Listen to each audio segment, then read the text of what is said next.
deep beneath the streets of London, New York, and Shanghai, the most powerful institutions in the world are quietly panicking. They are engaging in a frantic race against time that the mainstream media has almost completely ignored. While they tell the public that inflation is under control and the currency is strong, they are frantically dumping that same currency to buy the one asset they publicly call a barbarous relic: gold. In 2024, global central banks bought 1,037 tons of gold. This is the second highest annual purchase in history, only eclipsed by the record set in 2022. To put the sheer scale of this hoarding into perspective, 1,000 tons is more than the entire official gold reserves of India, the world's most populous nation. It is more than the reserves of Saudi Arabia and the United Kingdom combined.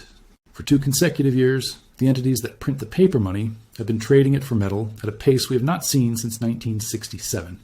That specific date, 1967, is the key to understanding what is about to happen to your savings. It is not a random statistical anomaly. It is a historical fractal. 1967 was the beginning of the end for the last global monetary system. It was the year the London gold pool collapsed. It was the final, desperate warning signal before the US dollar lost its gold backing forever in 1971. Today, we are seeing the exact same signal, but the stakes are exponentially higher. The central banks are not buying gold to hedge against a small recession. They are buying it to prepare for a systemic reset. They know that the $38 trillion US debt load is mathematically impossible to repay in real terms. They know that the interest payments on that debt are now consuming 100% of tax receipts. And they know that the only way the United States stays solvent is by devaluing the dollar massively. The central banks are front-running the inevitable collapse of the currency they issued. They are exiting the burning theater while telling you to stay in your seat and watch the movie. This is the silent run on the bank, and if you don't move before the window closes, you will be trapped in a paper system that is burning to the ground. To understand the mechanics of the coming reset, we have to look closely at the collapse of the London gold pool. In the 1960s, the price of gold was fixed at $35 an ounce. The United States and European central banks formed a consortium to keep the price there. They agreed to sell their own gold into the market whenever the price rose, to artificially suppress it. It was price manipulation on a global scale, designed to make the US dollar look stronger than it really was. But the market always finds the truth. In 1967, France realized the scam. They saw that the US was printing money to fund the Vietnam War and the Great Society welfare programs. There were far more paper dollars in circulation than there was gold in Fort Knox to back them. So France did something that shocked the world. They withdrew from the gold pool, and they didn't just leave, they demanded their gold back. France sent a warship to New York Harbor to physically transport their gold bullion from the Federal Reserve back to Paris. It was a physical run on the American gold supply. Other nations saw this and panicked. Spain, Switzerland, and Belgium all joined the rush. The US Treasury was bleeding thousands of tons of gold. The system was hemorrhaging. By March 1968, the London gold pool collapsed completely. The price manipulation failed. 3 years later, in 1971, Nixon was forced to close the gold window permanently. The dollar devalued by over 50% in the following years. Those who held dollars lost half their wealth. Those who held gold preserved it. Fast forward to 2026. The exact same dynamic is playing out.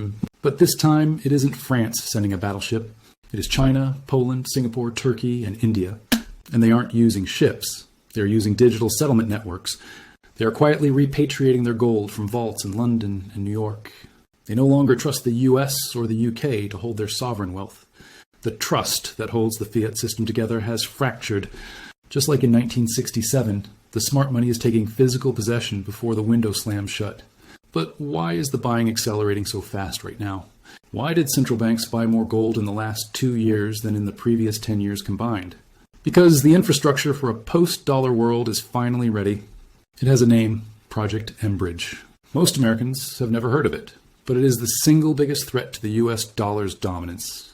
Developed by the Bank for International Settlements, the so-called central bank of central banks, in partnership with China, mBridge is a platform that allows countries to settle trade directly using central bank digital currencies. It allows them to bypass the SWIFT system entirely. Why does this matter?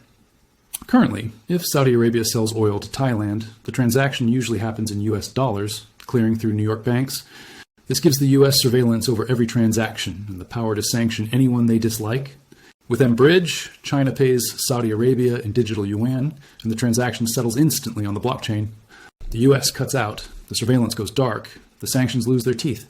But here's the catch. To make these new digital currencies trustworthy, they cannot be backed by faith. Nobody trusts the Chinese Communist Party's faith. To replace the dollar, this new system needs collateral. It needs a neutral reserve asset. That is why they are hoarding the 100 tons of gold. They are not just buying an investment, they are buying the foundation for the new trade system. And the starting gun for this accumulation was a boring banking rule change called Basel III. Before Basel III, gold was considered a risky asset for banks, known as Tier 3. The new rules reclassified physical gold as a Tier 1 asset.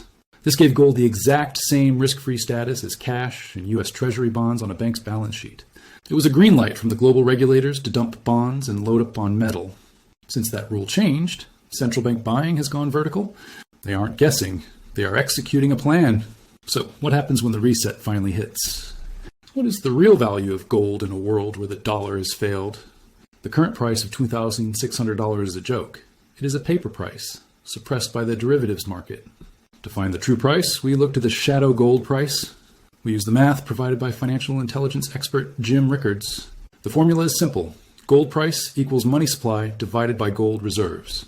Let's do the math together. The US M2 money supply, the ocean of cash, checking accounts, and savings, is roughly $21 trillion. The US officially holds 261 million ounces of gold. Historically, a stable currency needs about 40% gold backing to maintain confidence. To back 40% of the $21 trillion money supply, you need $8.4 trillion worth of gold. Divide 8.4 trillion by the 261 million ounces we own. The price comes out to over $32,000 per ounce. Even if we use a more conservative global measure, including the M1 money supply of the world, to back global trade and wipe out the sovereign debt overhang, gold needs to revalue to between $15,000 and $25,000 an ounce. This isn't a bull market. This is a revaluation. It happens overnight, just like FDR did in 1934 when he revalued gold from $20 to $35. You go to sleep with gold at $20,600. You wake up and it is $15,000. But remember, this is not a profit. If gold goes to $25,000, it means the dollar has collapsed. Your purchasing power didn't go up. The currency went down. Gold simply preserved your wealth while everything else burned. This is why the central banks are buying at any price. They don't care if they pay $2,000 or $2,600 because they know where the price is going. This is not a story about the end of the world. It is a story about the end of a monetary system. These events are survivable for those who understand the pattern. Ignoring the signal is a choice to become a victim of the reset. Preparing for it is a choice to preserve your legacy. Here is what the smart money is doing right now to prepare for 2026. Action 1. Minimize cash and bonds. Every dollar held in a savings account is a guaranteed loser in a devaluation event. It is a liability of a bankrupt system. Action 2. Convert to hard assets. You must trade paper promises for real things. Physical gold and silver are the historical anchors. They are not an investment, they are insurance. Action 3. Watch the paper gold trap.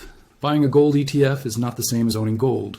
If the system resets, the paper markets will freeze or cash settle you in worthless dollars. You need the metal in your possession or in a vault you control directly. The signal is flashing. The 100 tons have already been bought. The central banks are not guessing. They are preparing.